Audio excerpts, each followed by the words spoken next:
Hey, what's up, y'all? This is Elise, and I am here because I watched the first two episodes of Harlem, and I'm gonna say it did not disappoint.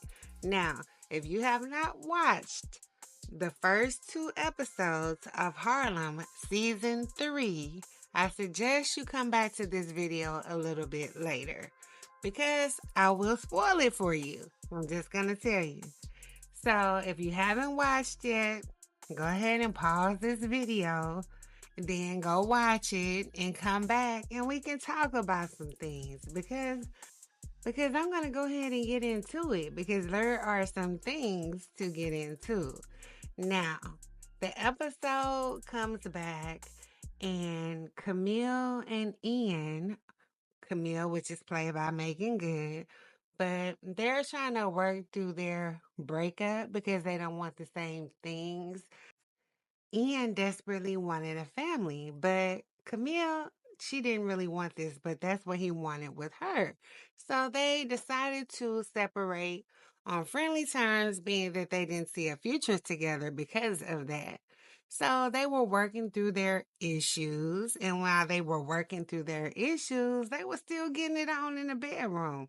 They were like ex buddies. Like I almost said the word, but they were like ex buddies. They got together to fulfill a need that both of them had at that time until Ian started pulling away. So Camille comes to find out they're out one day, Camille, Quinn, and Ty, and they're at a restaurant. And Ian walks in with a childhood friend. And the girls are like, oh my God, did you know he was going to be in here with this girl? And she's like, oh no, that's his childhood friend. And then Ian actually kissed the girl and holds her. But so they're like, oh, that doesn't look like a friend. You could have literally bought Camille for $1 because she was like, hold up, what's so she starts to text in like, what's going on? What's up? And he's not responding to her. He's blowing her off. So she gets it in her mind that she's going to go to his home where he is at.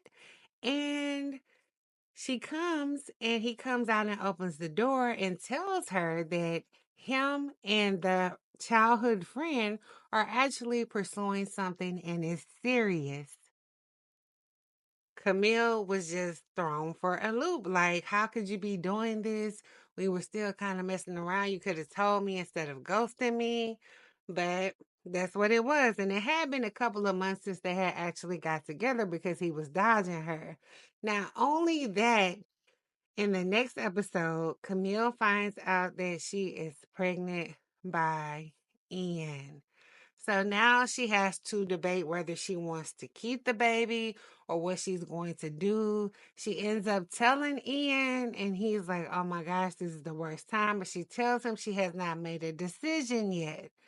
So, in the middle of all this, Ian and his former childhood friend, I can't recall her name right now, but they go to the doctor because they're trying to get pregnant. So, she's freezing her eggs, and they have viable eggs to fertilize. So, not only is he going to have a baby by Camille, but the woman that he now wants to be with and is planning to marry wants to have kids as well, and this is what they wanted together.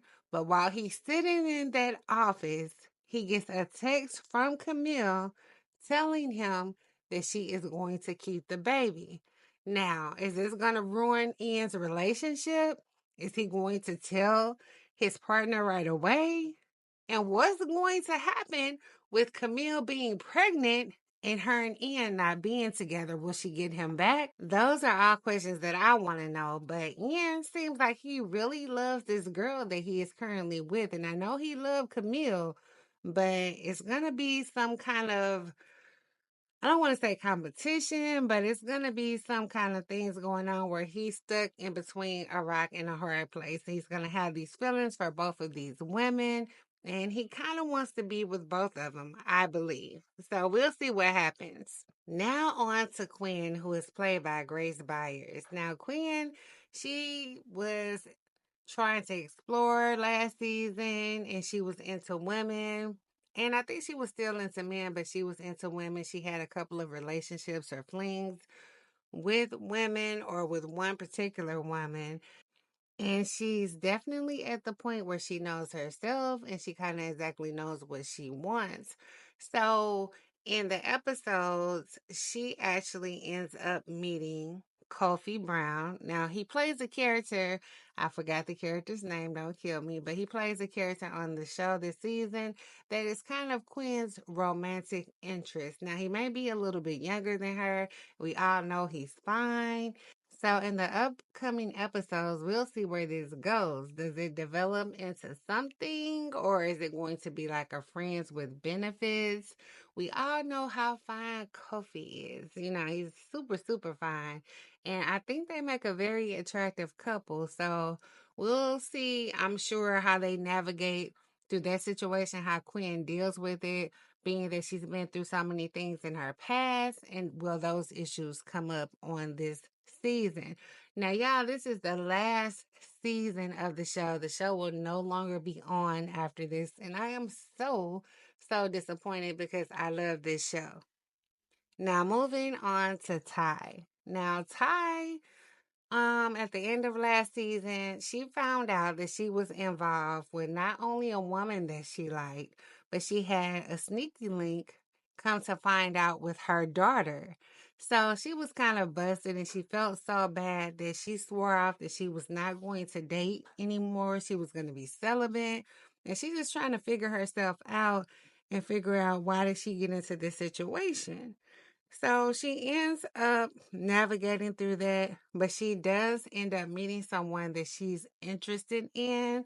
So I'm sure that Ty will start to date this woman and kind of build on it and see where it goes with her, because Ty is really not going to stay to herself if we're being honest. Like, Ty has always been out there and Ty has always had like a roster. So we'll see if she kind of settles down and settles into one person, or does she pick back up on her old ways this season?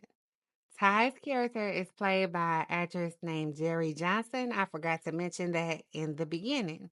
So let's go ahead and move on. Now, last but certainly not least, we have Angie. Angie is played by Shaniqua Shande. I hope I pronounced that correctly. But at the end of last season, Angie was getting engaged or got engaged to Michael, which was the man that she was dating. So in these first two episodes, they are kind of navigating through getting married, her ideas of marriage, his ideas of marriage.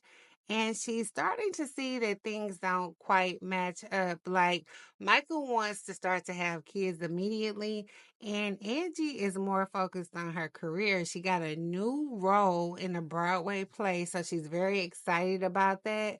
And even though she's excited about getting married and being engaged to Michael, she's coming to see that it might put a damper on her dreams of success on Broadway and being a highly famed actress. So we'll see what happens with that, because some of the things that are starting to come out with them, it does not look like they may make it throughout this season or end up getting married. I hope they do. Maybe they'll learn how to navigate it or learn how to deal with it or accept each other's differences and try to make it work, but we will see. Now, that's all I have for the first two episodes of Harlem. I'm going to start breaking each episode down. I'll start with episode 3. Thanks so much for watching. Make sure you hit that like button, follow, or subscribe, and I will see y'all later. Bye.